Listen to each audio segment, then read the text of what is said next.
तो दोस्तों हो जाइए तैयार, क्योंकि खेसारी लाल यादव जी ला रहे हैं आप लोग के लिए काफ़ी ब्लास्ट लेवल के। तो वीडियो पूरा देखिएगा, साथ में चैनल को कर लीजिएगा सब्सक्राइब और वीडियो को लाइक। तो चलिए वीडियो में आगे बढ़ते हैं और जानते हैं खेसारी लाल यादव जी के आने वाले गाने के बारे में।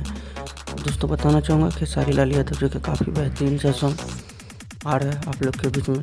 इस गाने का पोस्टर आज शाम तक हो सकता है रिलीज़ कर दीजिएगा। सुनने हमारे खेसारी लाल का जो गाना आ रहा है खेसारी म्यूजिक वर्ल्ड के द्वारा इस गाने को रिलीज़ किए जाएंगे। गाना है काफ़ी बेहतरीन सा और उस गाने को संघर्ष फिल्म से लिया गया। अभी तक टाइटल का कोई खुलासा नहीं किया गया, जैसे टाइटल की खबर मिलता है तो आप लोग को अपडेट के माध्यम से बता दिया जाएगा। तो आज का अपडेट में बस इतना ही, मिलते हैं फिर से नेक्स्ट अपडेट के साथ। तब तक के लिए भाई take care, love you all.